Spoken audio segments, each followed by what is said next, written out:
Selamat siang Tribuners, bersama saya Molly. Anda sedang menyaksikan Breaking News. Kasus pengancaman YR, seorang ibu rumah tangga, oleh seorang preman berinisial BM di lahan Dusun 1, Desa Pekan Tanjung Beringin terus berlanjut. Setelah tertunda sekian lama, polisi akhirnya menetapkan BM sebagai tersangka atas kasus pengancaman.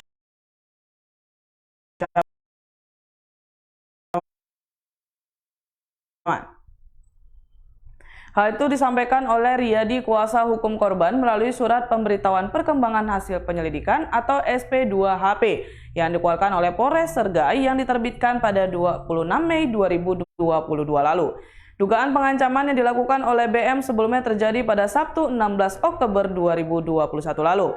Pengancaman itu terjadi saat YR melihat lahan di Kecamatan Tanjung Beringin, Kabupaten Serdang Bedagai. Tiba-tiba BM datang membawa golok dan mengancam korban yang saat itu bersama YR dan temannya IRT yang membawa anaknya yang masih berusia 10 tahun. Tak terima atas perbuatannya, YR pun kemudian melaporkan kejadian itu ke Polres Sergai. Riyadi menjelaskan sejauh ini sudah ada 5 saksi yang dihadirkan. Mereka adalah saksi yang mengetahui kejadian di sana. Riyadi mengatakan terlapor yang tidak memiliki etika baik juga tidak pernah melakukan upaya damai dengan korban. Atas hal itu, Riyadi pun berharap agar kasus pengancaman tersebut dapat berjalan sesuai dengan hukum yang berlaku. Riyadi mengungkapkan dengan perkembangan kasus ini, pihaknya mengapresiasi pihak kepolisian. Namun, kasus ini harus terus berlanjut sesuai dengan hukum yang berlaku, agar tindakan premanisme tidak lagi terjadi. Ancaman tersebut tentu, si Yulinda ini yang tidak tahu menahu, yang sebenarnya hanya untuk melihat lokasi. Nah, ini kan karena ada ancaman tersebut trauma, apalagi di situ ada anaknya. Masih ada anak-anak, dengan kejadian seperti itu juga anaknya trauma gitu. Nah, atas peristiwa tersebutlah maka pada tanggal berapa itu membuat laporan LP itu tanggal berapa dia ya? Tanggal 18 hari Seninnya tanggal 18 Oktober langsung klien saya ini Yulinda mendatangi SPKT dan membuat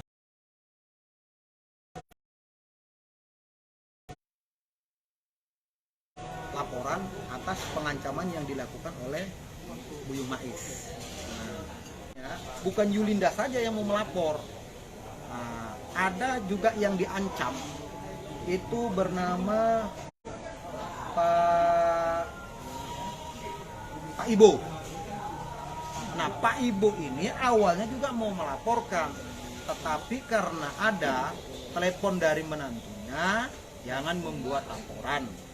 Kalau memang nanti membuat laporan, maka Bapak tak kuanggap lagi sebagai ayahku, karena antara Pak Ibo dengan Buyung Mais ini ada masih hubungan besan. Pada awalnya kan diundang untuk melihat pantai mereka. Apabila nanti sudah ditinjau, dilihat, apabila ada peminat, maka si Yulinda inilah yang akan mencari investor. Namun pada saat itu, si Johari itu berharap agar si Yulinda ini dibawa ke lahan tadi. Bapak, ada lahan, perlu saya bahkan di suatu lahan ini, di tempat peristiwa kejadian ini, agar melihat lahan nanti bisa juga apabila berminat, nantinya tolonglah dicarikan investor. Tapi pada saat kami ke lokasi, itu anak Buyung Mais itu menelepon ayahnya. Karena pada saat itu juga ada terjadi patok mematok. Pada saat itu belum ada apa-apa, belum ada masalah.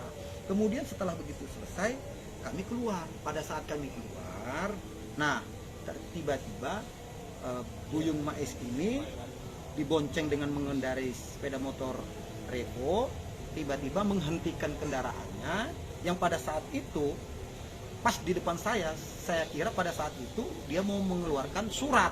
Ternyata yang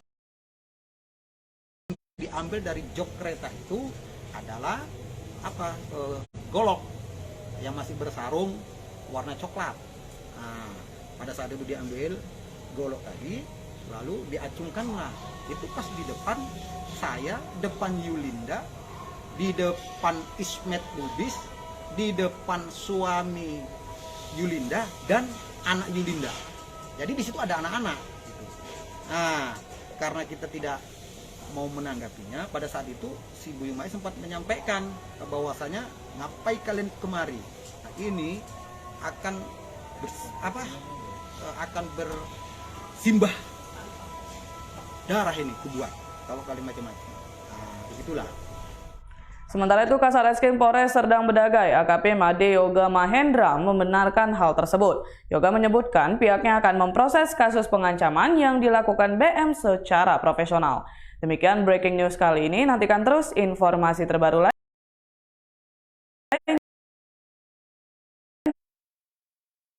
lainnya di Facebook dan kanal YouTube Tribun Medan TV.